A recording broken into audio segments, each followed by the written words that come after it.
할렐루야. 여러분, 하나님의 뜻이 무엇인지 아십니까?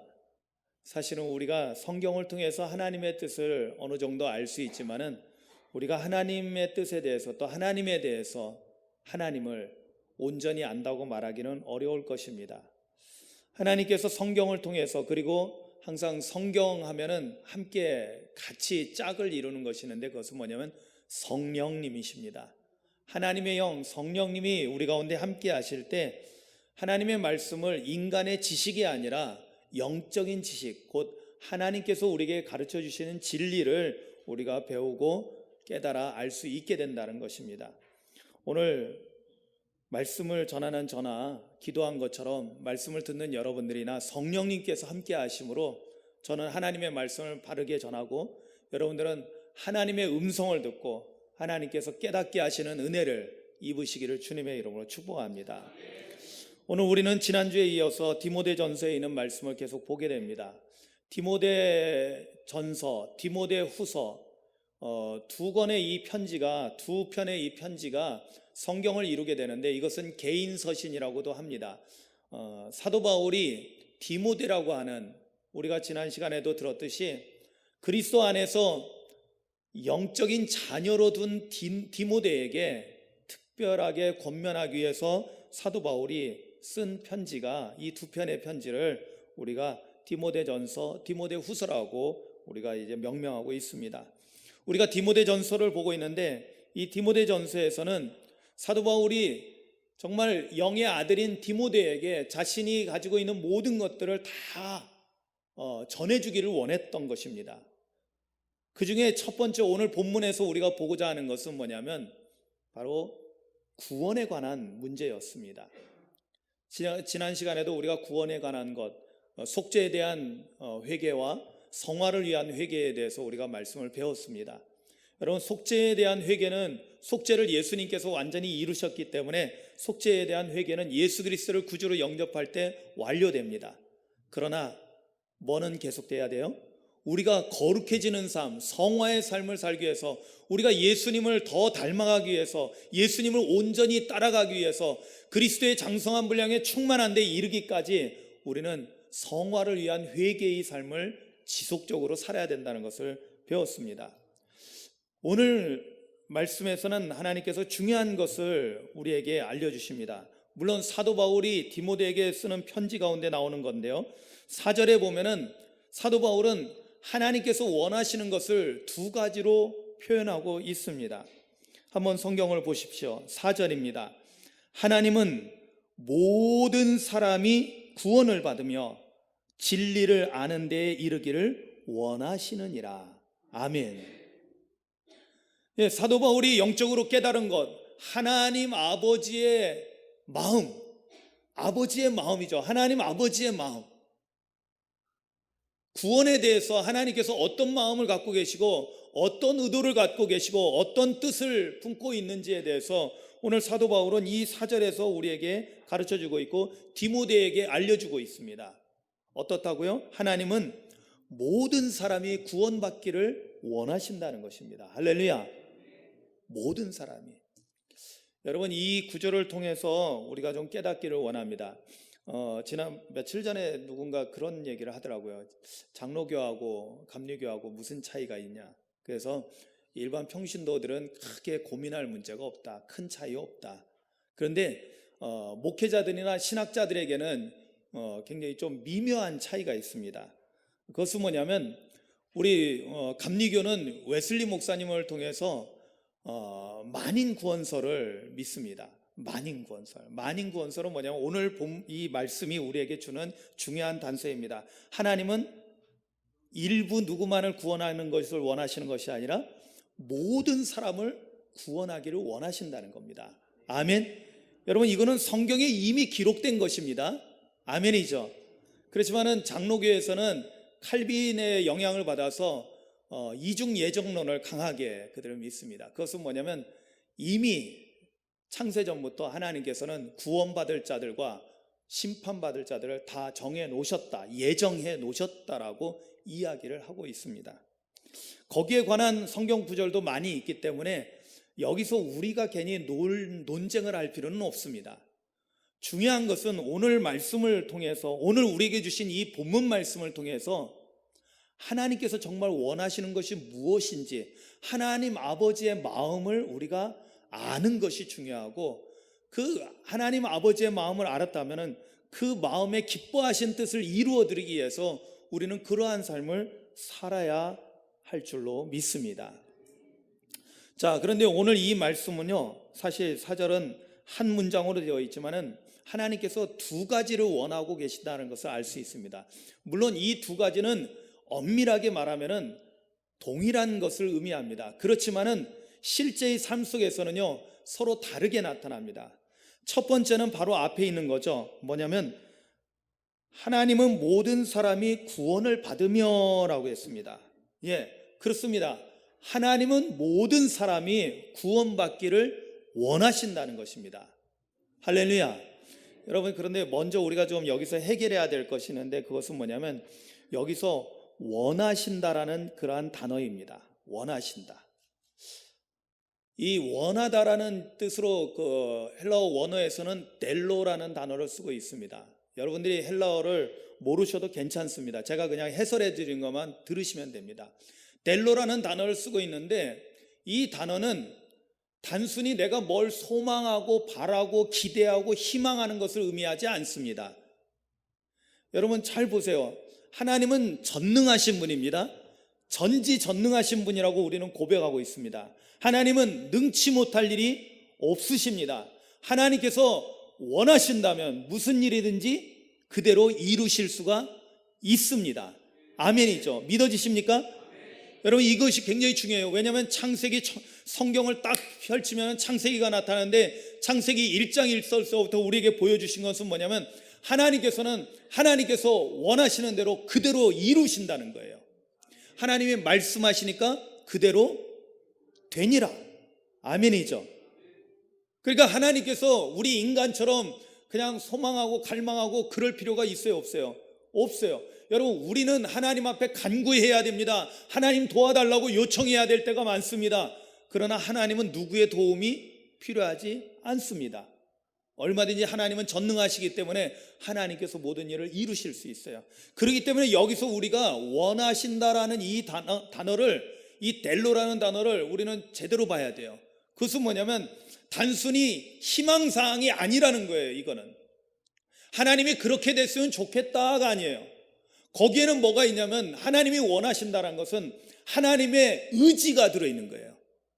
그리고 하나님의 결심이 들어있어요. 내가 이들을 다 구원해야 되겠다. 할렐루야.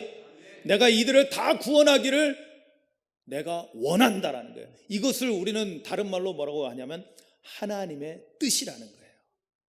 하나님의 뜻은 뭐라고요? 모든 사람들이 구원받기를 원하신다는 거예요. 여러분, 하나님께서 심판을 말씀하시는 그러한 구절 가운데서도요, 하나님께서는요, 하나님 아버지의 이러한 동일한 마음을 우리에게 보여주는 구절들이 있습니다. 여러분, 에스겔 18장 23절에 보면은 이런 말씀이 에스겔에게 주어집니다. 주 여호와의 말씀이니라. 내가 어찌 악인이 죽는 것을 조금인들 기뻐하랴. 그가 돌이켜 그 길에서 떠나 사는 것을 어찌 기뻐하지 아니하겠느냐. 아멘. 여러분, 에스겔 선지자에게 하나님께서 주신 이 말씀도요, 오늘 우리 디모데전서 2장 4절에 있는 말씀하고 일맥상통하는 말씀입니다. 하나님은 악인들을, 심지어 죄인들을, 그들을 심판해서 멸망시키는 것을 기뻐한다, 기뻐하지 않는다? 기뻐하지 않는다는 거예요. 악인이 멸망당하는 거 하나님께서 좋아서 하시는 게 아니라는 거예요. 하나님은 뭘 좋아하실까요? 하나님은 뭘 기뻐하실까요? 그들이 회개하고 돌이켜서 구원받는 것을 하나님께서는 기뻐하시고 좋아하신다는 거예요. 할렐루야. 하나님의 심판이 이루어지고 하나님의 징계가 이루어지고 있는 그 가운데서도 하나님은 너무나 마음 아파하시는 거예요. 왜? 하나님의 의도는 저들을 구원하는 것이었는데, 저들이 선지자들을 통해서 하나님의 말씀을 전해도 듣지 않고, 이렇게 해도 저렇게 해도 하나님의 말씀을 듣지 않고 그 뜻을 따르지 않다 보니 스스로 심판의 길로 들어가는 거예요. 스스로 멸망의 길로 가는 거예요. 그러니 하나님은 아파하시는 거예요. 여러분, 하나님 아버지의 마음을 조금이라도 우리가 엿볼 수 있기를 주님의 이름으로 축원합니다. 하나님은요, 악인이나 선인이나 모든 사람이 죄에서 사함받고 구원받기를, 그래서 천하 만민이 구원받기를 원하신다는 거예요. 그러면 이렇게 하기 위해서 하나님께서 우리에게 뭘 원하실까요? 천하 만민이 구원받기 위해서는 뭐가 전해져야 돼요? 복음이 전해져야 되는 거예요. 복음이. 왜냐하면 하나님께서는 이 하나님의 뜻을 이루기 위해서 하나님께서 하신 일이 있죠. 그건 뭡니까? 바로 우리 오늘 말씀의 5절 이하에 보니까요, 5절 6절에 보면 여러분 4절 말씀이 나오고 5절 6절이 나오는 이유가 있죠. 하나님은 한 분이시니요 또 하나님과 사람 사이의 중보자도 한 분이시니 곧 사람이신 그리스도 예수라. 자, 예수님이 왜 사람으로 이 땅에 오셨는가에 대해서 우리에게 지금 말씀하고 있는 거예요. 6절을 보십시오. 그가, 즉 그리스도 예수가 모든 사람을 위하여, 누구를 위해서요? 모든 사람을 위하여 자기를 대속물로 주셨으니 기약이 이르러 주신 증거니라. 아멘. 기약이 이르렀다는 것은 누구의 계획 속에 있다라는 거예요. 하나님의 때가 되어서 예수님이 이 세상에 인간으로 사람의 몸으로 오셨고, 하나님의 때가 되어서 하나님의 뜻을 따라서 예수님이 십자가에서 대속물로 죽으셨다는 거예요. 누구를 위해서? 모든 사람을 위해서. 그 모든 사람에는 바로 저와 여러분들도 다 포함되어 있는 거예요. 할렐루야. 과거나 현재나 미래의 모든 인간에 대해서, 모든 죄 가운데 멸망당할 사람들을 위해서 우리 주 예수 그리스도께서 십자가에서 죽으셨다는 거예요. 이거는 뭘 말하는 거냐면 하나님께서요, 구원의 문을 열어주셨다라는 거예요. 구원의 문이 무엇입니까? 바로 예수 그리스도예요. 예수 그리스도. 예수 그리스도가 구원의 문이 되셔가지고 오늘 우리가 예수 그리스도를 통하면은 하나님께로 들어갈 수 있게, 하나님 나라 천국으로 들어갈 수 있게 하셨다는 거예요. 할렐루야. 여러분, 예수님께서 요한복음 14장 6절에 하신 말씀을 잘 기억하라고 제가 말씀드렸어요. 여러 번 강조했습니다. 우리가 알죠? 나는 뭐예요? 길이요 진리요 생명이니 나로 말미암지 않고는 아버지께로 갈 자예요, 올 자예요? 올 자가 없다는 거예요. 할렐루야. 예수님이 먼저 하나님 아버지께로 가고, 예수 믿는 모든 사람들, 예수 그리스도라는 문을 통해서 들어오는 모든 사람들은 하나님 아버지께로 올 수 있다라는 거예요. 그래서 오늘 이 말씀을 통해서 우리가 깨닫는 거예요. 아, 하나님 아버지의 마음은, 하나님 아버지께서 원하시는 것은, 하나님 아버지의 의도와 하나님 아버지의 뜻은 천하 만민이 구원받는 것이요, 그것을 위해서 모든 사람들에게 복음이 전해지기를 원하신다는 것입니다. 아멘이죠. 복음이 전해지기를 원하신다는 거예요. 여러분, 그렇다면 우리는 뭐 하는 사람이어야 할까요? 여러분, 먼저 예수 믿고 구원받은 사람은요, 나 구원받았네 하고 좋아하고 거기서 끝나면 안 되는 거예요. 그러면 본분을 망각하는 거예요. 그리스도인답지 못한 거예요. 성도라고 불릴 자격이 없어지는 거예요. 여러분, 우리가 먼저 구원받았다면 구원의 기쁨을 누려야 됩니다. 할렐루야. 그 기쁨으로 하나님 앞에 나와서 예배하고 찬송하고 감사합니다. 그런데 거기서 멈추면 안 된다는 거예요. 우리가 세상에 나아가면 뭐 해야 돼요? 그렇죠. 복음을 전하는 거예요. 우리가 받은 은혜와 사랑을 세상의 모든 멸망당하는 사람들을 향하여 그들에게 전하고 우리가 베풀어야 되는 거예요. 나눠야 되는 것입니다. 왜냐하면 이것이 바로 하나님 아버지께서 원하시는 것이기 때문입니다.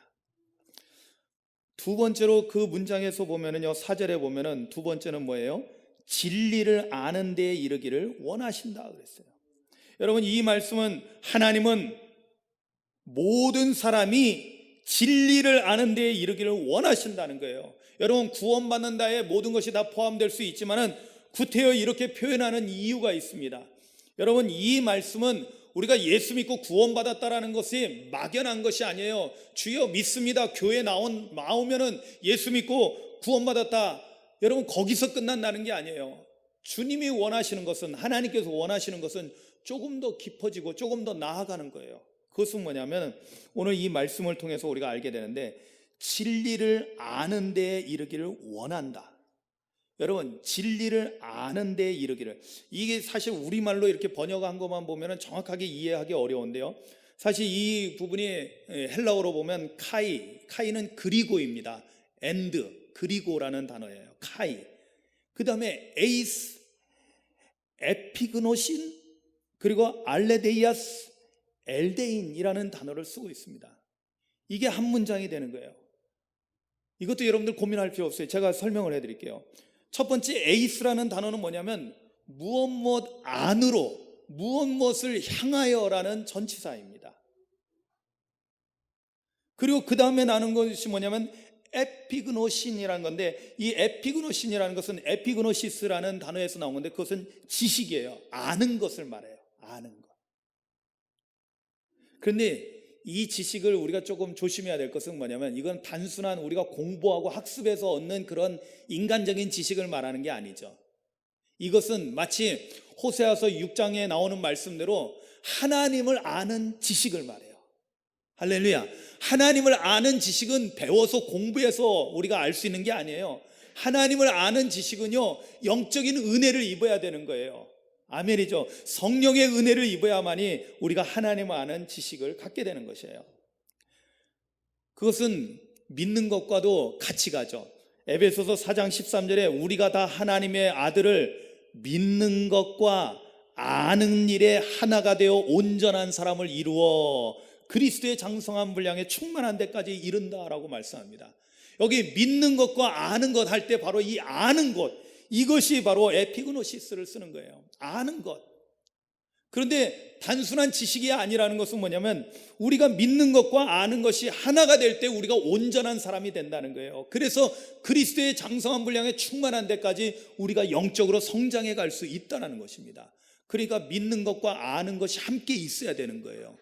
여러분, 우리가 예수 믿습니다 하면서 예수님을 모르면은 안 된다라는 거예요. 근데 예수님을 모른다, 안다라는 것은 어떻게 말하는 걸까요? 지식으로 얘기하는 게 아니죠. 제가 예전에도 설명해 드렸지만은 이것은 직접적인 만남을 통해서, 그리고 영적인 친밀한 교제를 통해서 하나님을 알아가는 것을 말하는 것입니다.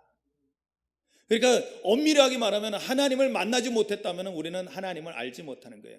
예수님을 만나지 못했다면 예수님을 알지 못하는 거예요. 여러분, 사도 바울은 지식적으로요 충만한 사람이었어요. 그런데 예수님을 만나기 전에는요, 예수님을 핍박하고 예수 믿는 사람들을 핍박하는 자였어요. 지식이 많다고 해서 되는 게 아니라는 거죠.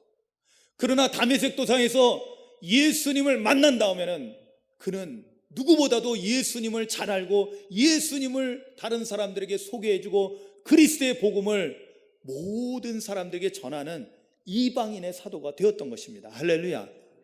그렇습니다. 여기 아는 것은 그래서 직접 만남을 통해서 아는 거예요. 그리고 그 다음에 중요한 단어가 나오죠. 뭐냐면 알레데이아스라는 단어인데, 알레데이아는 우리가 진리로 번역되는 단어입니다. 그런데 여러분, 이 알레데이아 진리는 여러분 영적으로 무엇을 지칭할까요? 제가 아까도 요한복음 14장 6절 말씀 읽어드렸죠. 내가 곧 길이요 진리요 생명이니 나로 말미암지 않고는 아버지께로 올 자가 없느니라. 예수님께서 직접 말씀하셨어요. 내가 뭐라고요? 예수님 자신이 뭐라고요? 길이 되시고, 아까 제가 구원의 문이라고 말씀했는데 같은 맥락입니다. 길이 되시고 진리가 되시고 생명이 되신다는 거예요. 그렇다면 여러분, 우리가 단순하게 이것을 보면 돼요. 뭐냐면 영적으로 깨닫는 것은 복잡한 거 아니에요. 단순합니다. 진리는 바로 예수님이에요. 아멘. 이 땅에 우리 가운데 진리로 오신 분은 예수님이십니다. 그러면 진리 안으로 들어간다는 것은 뭘 의미할까요? 진리를 아는 대로 들어간다는 것은 바로 예수님 안으로 들어가는 거예요. 이게 뭘 의미하는 걸까요? 여러분, 마지막에 엘데인이라는 이 단어는 지난주에도 말씀해 엘코마이라는 단어에서 왔어요. 이것은 하나님께서 우리에게, 인간에게 오시다 또는 사람이 예수님께로 나아가다 할 때 그때 쓰여지는 단어가 엘코마이라는 단어를 써요. 그러면 이 단어는 뭘까요? 우리가 가만히 그냥 주여, 지식으로 안다는 것은 우리의 행동을 원치 않죠. 그러나 여기서 이 말씀은 뭐냐면 우리의 행동이 나타나는 거예요. 어떤 행동? 우리가 진리가 되시는 진리이신 예수님 안으로 들어가는 거예요. 이게 뭐예요? 예수님께서 계속 제자들에게 말씀하셨던, 요한복음에 말씀하셨던 너희가 내 안에 내가 너희 안에, 할렐루야. 뭐예요? 예수님과 연합하는 삶, 예수님과 함께하는 삶, 예수님을 따라가는 삶, 예수님과 함께 예수님을 닮아가는 삶을 살아가는 것을 의미해요. 여러분, 예수 믿고 구원받았으면 거기서 끝난 게 아니라니까요. 뭘 해야 돼요? 성화의 삶을 살아야 된다고 그랬죠. 그것이 뭐예요? 예수님과 연합하는 삶인 거예요.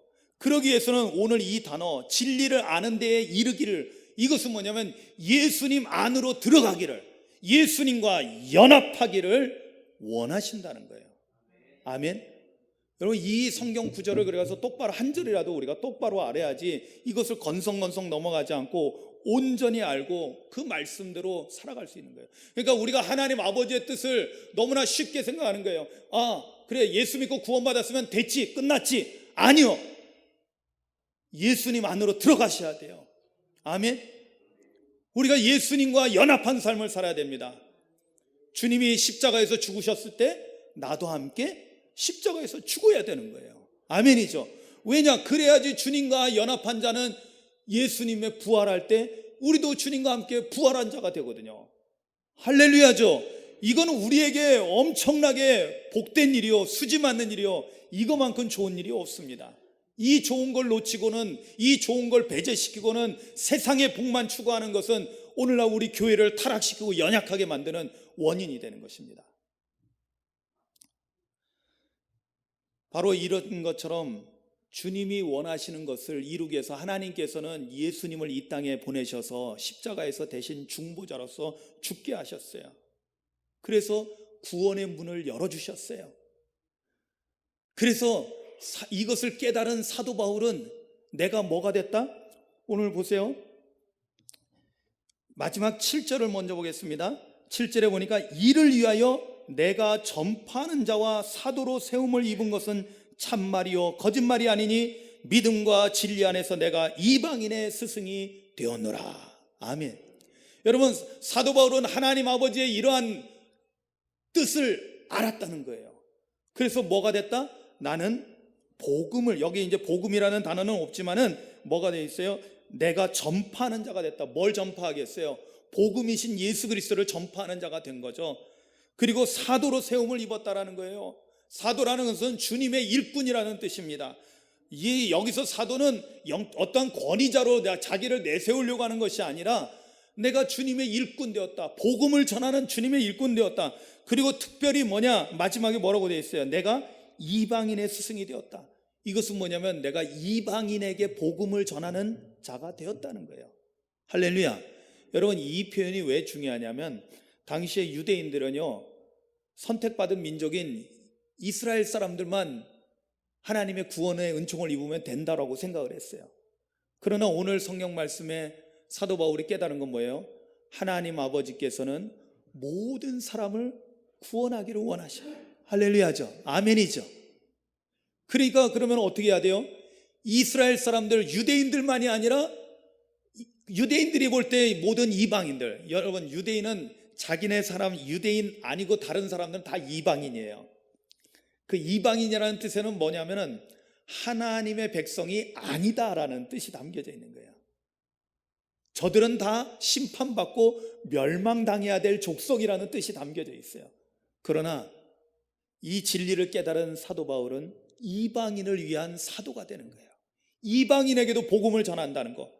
그래서 오늘 우리에게까지 복음이 왔다라는 거. 이것은 뭐냐면 바로 하나님 아버지의 뜻을 바르게 깨달은 사도 바울이 이루어낸 놀라운 업적인 거예요. 하나님의 은총으로 이루어진 것이죠. 자, 그러면 사도 바울이 자기가 이렇게 되었기 때문에 그 다음에는 디모데와 그리고 오늘날 예수님을 믿고 따르는 제자가 되는 우리 모든 그리스도인들에게 주는 귀한 권면의 말씀을 하십니다. 순서가 바뀌었지만 다시 앞으로 넘어갑니다. 1절로 올라갑니다. 1절로 올라갑니다. 그러므로 내가 첫째로 권하노니라고 디모데에게 말씀하고 있습니다.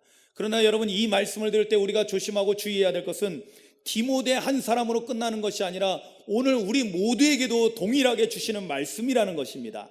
아멘이죠. 여러분들이 이 말씀을 레마의 말씀으로 지금 하나님께서 여러분들에게 하시는 말씀으로 들을 수 있기를 주님의 이름으로 축원합니다. 아멘. 자, 그러면 하나님 아버지의 뜻이 뭐라고요? 하나님 아버지께서 원하시는 게 뭐라고요? 모든 사람을 구원하는 거예요. 그리고 그들이 예수 그리스도와 연합해서 하나 되기를 원하셔요. 예수 그리스도와 연합하는 것은 결국에는 하나님과 하나 되는 길이기도 합니다. 자, 그러기 위해서 하나님께서 하신 일은 뭐라고 했어요? 예수 그리스도를 대속제물로 십자가에 내어주신 거예요. 그리고 사도 바울이 한 건 뭐예요? 복음을 전하는 일을 했어요. 이방인의 사도가 되는 거였어요.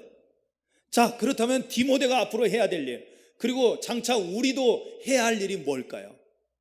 바로 복음을 전하는 일을 해야 된다는 거예요. 아멘이죠. 이거는 자명한 거예요. 여기서는 구태여 말하지 않아도 됩니다.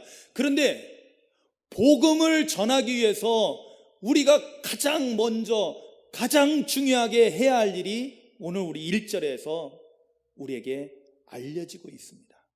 사도 바울은 디모데에게 이렇게 말씀합니다. 그러므로 내가 첫째로 권하노니, 첫째로 권한다는 것은 첫째, 둘째, 셋째 이렇게 나가는 것을 의미하는 것이 아니라 가장 중요한 것을 말하는 것을 의미합니다. 모든 사람을 위하여, 여기서도 모든 사람이라는 단어가 쓰여져요. 모든 사람을 위하여 간구와 기도와 도고와 감사를 하되 임금들과 높은 지위에 있는 모든 사람을 위하여 하라. 아멘. 자, 이제 우리가 복음을 전하기 위해서 해야 될 일이 뭔지를, 제일 먼저 해야 될 일이 뭔지를 배우게 됩니다. 그게 뭐예요? 바로 간구하는 거예요. 그게 뭐예요? 바로 기도하는 거예요. 그게 뭡니까? 바로 도고하는 것입니다. 그게 뭡니까? 바로 감사하는 것입니다. 자, 여기서 네 가지가 나오는데요. 여기 간구, 기도, 도고, 감사. 여러분, 사실은 이 네 가지 표현이 약간씩 다 다릅니다. 예를 들어서 간구라는 단어는 데시스라는 단어를 쓰고 있는데, 이것은 간청하다, 탄원하다라는 그러한 단어에서 온 것입니다. 그래서 뭔가 부족하기 때문에 그걸 채워달라고 요청하는 거죠. 하나님 앞에 뭐 좀 주세요. 우리가 기도할 때 뭐뭐하여 주옵소서, 주시옵소서, 주시옵소서 하는 것은 다 간구형의 기도입니다. 문제는 뭐냐면 그런 기도에 너무 편향되어 있으면 문제가 됩니다. 건강하지 못한 기도가 돼요. 자, 간구는 데시스라고 해서 우리가 요청하는 거예요. 하나님 이렇게 좀 해주세요, 이렇게 좀 도와주세요 하고, 하나님 이러한 것 좀 해주세요, 하나님 저 사람이 복음을 잘 듣게 해주세요, 하나님 내 형제가 예수 믿고 구원받게 해주세요, 이렇게 간청하는 거예요. 그런데 거기서 끝나는 게 아니라 두 번째로는요, 프로시케라는 단어를 쓰고 있는데, 이거는 뭐 너무나 잘 알려진 단어입니다. 그건 뭐냐면 우리가 일반적으로 성경에서 기도라는 단어가 나올 때마다 거의 대부분 쓰여지는 게 이 프로시케라는 단어를 쓰고 있어요. 예. 일반적인 기도를 다 통칭하는 겁니다. 그 다음에 이제 도고라는 단어가 우리 현재 사실은 별로 쓰고 있지 않은 단어죠. 도고. 이거는 뭐냐면 기도에서 아랜다라는 뜻인데, 다른 말로는 어떤 분은 중보라는 단어로 이렇게 하는 게 좋지 않냐고 이야기를 합니다. 이 중보라는 말은 조금 우리가 들어봤죠. 중보는 사실 중보자는 예수님 한 분이시지만은 우리가 이때 중보라는 단어를 쓸 때는 중보 기도를 말하는 거거든요. 그것은 뭐냐면 다른 사람을 위한 기도를 말하는 거예요. 다른 사람을 위한 기도. 도고가 그런 뜻이거든요. 다른 사람을 위해서 우리가 대신 하나님 앞에 기도하는 거예요. 그래서 엔티옥시스라는 어려운 단어를 쓰고 있지만은 발음도 어렵습니다. 그런데 이것은 뭐냐면 다른 사람을 위한 기도를 할 때 엔티옥시스라는 단어를 쓰고 있다는 거예요.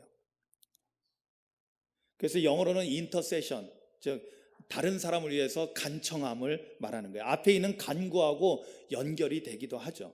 그러나 사실은 간구나 기도나 도고는 다 뭐예요? 기도하는 겁니다. 기도하는 거. 결국에는 우리가 복음을 전하기 위해서는 나를 위해서도 기도해야 되겠지만은 내가 복음을 전해야 되는 대상을 위해서, 그죠? 아직 하나님을 알지 못하고 예수 믿지 않은 사람들을 위해서 우리가 기도하는 거예요. 사실 이거를 간구, 기도, 도구로 이렇게 만약에 이렇게 따로따로 쓰지 않는다면은 그냥 첫째도 기도, 둘째도 기도, 셋째도 기도예요. 기도하고 또 기도하고 기도하라는 거예요. 아멘. 누구를 위해서? 내가 복음을 전해야 될 사람, 아직 예수 믿지 않은 사람, 아직 하나님을 알지 못해서 구원의 은총을 받지 못하고 멸망을 향해서 가고 있는 사람, 생명의 길을 찾지 못하고 어둠 속에서 헤매는 사람들을 위해서 우리가 기도하고 또 기도하고 기도하라는 거예요. 할렐루야. 그리고 나면 마지막에 네 번째가 뭔지 알겠죠? 이 감사도 물론 감사의 기도일 것입니다. 그러나 이때는 이 감사는 누구에게 드리는 거예요? 이거는 다른 사람을 위한 것이 아니죠. 이 감사는 바로 이 모든 구원을 이루시는 분이 누구세요? 하나님께서 하시는 일이기 때문에 바로 그 하나님께 감사의 기도를 드리는 거예요. 그러면 우리가 깨닫게 되는 거예요.